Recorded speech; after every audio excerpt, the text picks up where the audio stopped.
రాజన్న సిరిసిల్ల జిల్లా బోయిన్పల్లి మండల కేంద్రంలో సిపిఎం పార్టీ మండల శాఖ ఆధ్వర్యంలో శుక్రవారం చలివేంద్రాన్ని ఏర్పాటు చేసినట్లు సిపిఎం పార్టీ కన్వీనర్ గురజాల శ్రీధర్ తెలిపారు.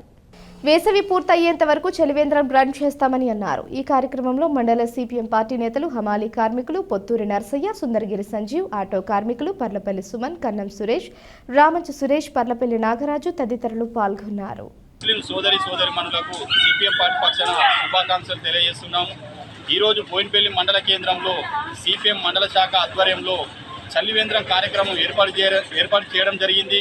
కామ్రేడ్ పుచ్చలపల్లి సుందరయ్య నడిచిన మార్గం ఆదర్శంగా తీసుకొని ఖచ్చితంగా ఇక్కడ మేము చలివేంద్రం అనేది ఈ 2 నెలల కాలం పూర్తి స్థాయిలో అవసరాలకు తగ్గట్టు ఇక్కడ ఏర్పాటు చేస్తాం. కాబట్టి ఇది ప్రతి ఒక్కరూ మండలంలో ఉన్న గ్రామాల ప్రజలు వినియోగించుకోవాలని చెప్పి సందర్భంగా మరొకసారి బోయిన్పల్లి మండల గ్రామాల ప్రజలకు సిపిఎం మండల శాఖ తరఫున విజ్ఞప్తి చేయడం జరుగుతుంది.